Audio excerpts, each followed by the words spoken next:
Just as the immigration operations were ramping up in Los Angeles a week ago, a grandmother decided it was time to self-deport. Her daughter, who lives in Highland Park, helped her get out safely. Yeah, so she talked with our Mekahlo Medino about the emotional moment and what it's been like since.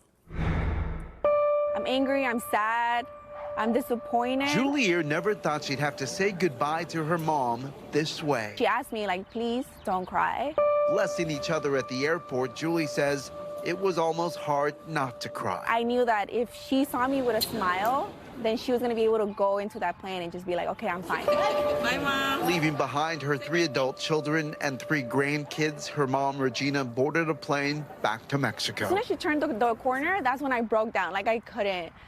I just needed to make sure that she was good, and then that's when it just all came down. It had been an emotional weekend for the family. Friday, we got together and we did a little carne asada for her. Her mom had actually planned self-deporting for months now, fearing the mass deportations promised by President Trump. She started seeing that more rates and more rates started coming. I was like, no, I have to do this now. We're driving from LA down to TJ. Julie recorded videos as they rushed her out of LA ahead of the large-scale immigration operations that weekend. Even driving there, I was worried. They made it to the border, crossed over without a problem, and headed to the airport. She was ready for them to give her a hard time, but they just took her driver's license and they were just like, okay. Julie calls her mother tough. She migrated to the U.S. when she was just 15 years old, crossing over the border illegally, she says, to find a better life. She then had Julie and then her other kids, and then life just took over here in the U.S. for the next 36 years. Julie says she never took a handout, always worked to provide for her family. And, you know, Mexicans will work until